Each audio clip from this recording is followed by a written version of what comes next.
कितना बदल गया समय, लोग भी कितना बदल गए, बस मैं ना बदला।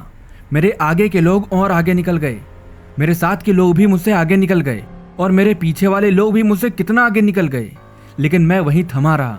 गर्मी से बरसात, बरसात से सर्दी और सर्दी से फिर गर्मी आ गई, लेकिन मैं वहाँ से हिला नहीं। इतने लोगों से मेरी मुलाकातें हुई, लेकिन मैं अपने खुद से मिला नहीं। हाँ, सब आगे बढ़ गए, बस मैं ही चला नहीं। लेकिन अब उठने की मेरी तैयारी है।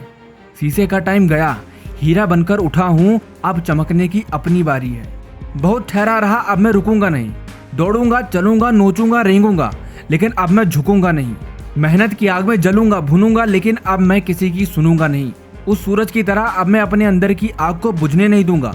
इस टाइम को अब मैं ऐसे ही जाने नहीं दूंगा। अगर चिंगारी अब पैदा ही कर ली है तो साला आग जरूर लगाऊंगा। आंधी आए, तूफान आए या आ जाए सुनामी, सबको झुकाकर आगे बढ़ जाऊंगा।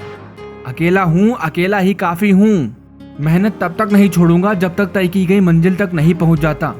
पकड़ लिया यार अपने सपनों का रास्ता, कब तक सही वक्त का इंतजार करता रहूंगा। हाँ, अब तक डरता रहा, लेकिन अब लड़ता रहूंगा। अब चाहे लड़ना पड़े इस जमाने से या फिर खुद से, क्योंकि अब मैं बदल जाऊंगा। अब मैं भी बदल जाऊंगा। खुले आसमान में बैठकर जो 4 सपने मैंने बुने थे, अब मैं उन्हें पूरा करने में लग जाऊंगा। अपनों से मिला तजुर्बा बस यही सबक सिखाता है, उतना ही मिलो किसी से जितना कि वो मिलना चाहता है। भूलने वाली बातें याद करता था, इसीलिए तो जिंदगी से विवाद करता था। कुछ ख्वाहिशें मेरी भी थी, कुछ इच्छाएं मेरी भी थी, कुछ पूरी हुई और कुछ अधूरी रह गई, जिसमें गलती मेरी ही थी। सीखा मैंने, माना मैंने, अब आगे बढ़ जाऊंगा। अब मैं भी बदल जाऊंगा, अब मैं भी बदल जाऊंगा।